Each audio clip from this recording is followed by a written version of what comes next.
Hey guys, what's up? Welcome back to Beer Geek Nation. I'm your host Chris. Thank you so much for joining me once again for another beer review. And today, guys, we are looking at an anniversary beer.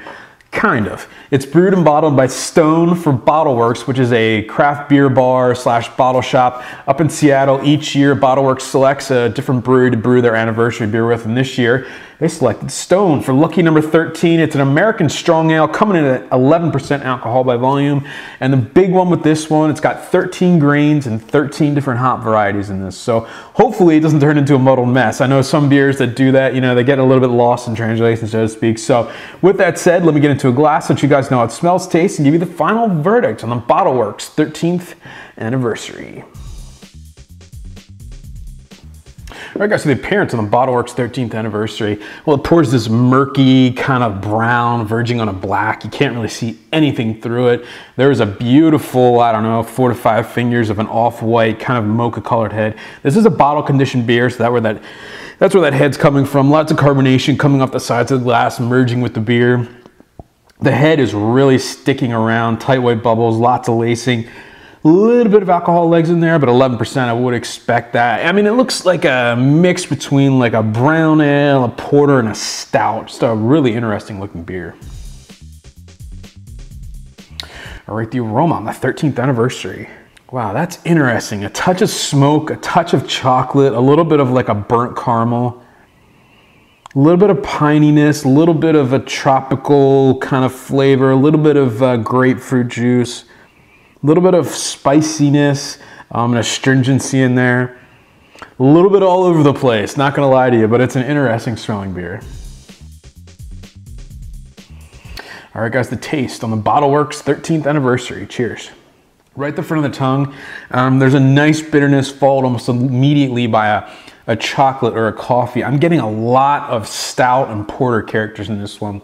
A big kind of a massive roasted note in this one. Reminds me a lot of like a Stone Russian Imperial Stout. A little bit of coffee, a touch of smokiness in there, believe it or not.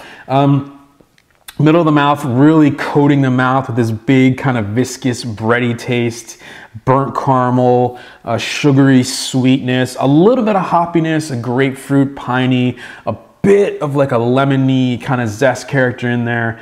The aftertaste, I'm gonna say it's semi-sweet.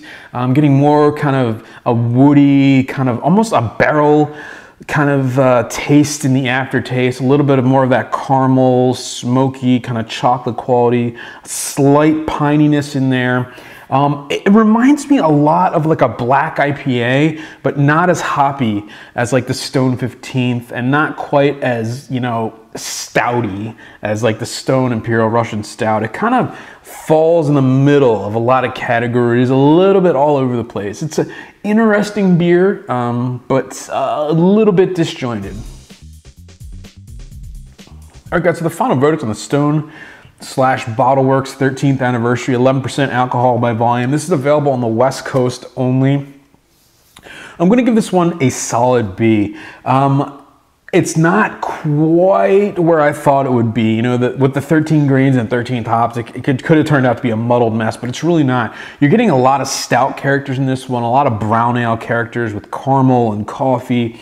The hops are there, but they're definitely not as dominant as maybe I would have thought they would have been, being at Stone and, you know, Bottleworks, and being 11% to kind of boost it up. A little bit of grapefruit, a little bit of pine, a little bit of that West Coast flavor in there, a touch of tropical fruit, but really the malts shine through in this one, maybe even to the point of overpowering the hops. A little ubiquitous, a little kind of disjointed, but it works ultimately in the end. Gonna get a B for me. The alcohol, though, is hidden extremely well, and I will give it that. I mean, you don't taste the 11% at all. So with that said, remember, folks, life is too short. Drink amazing beers. Cheers.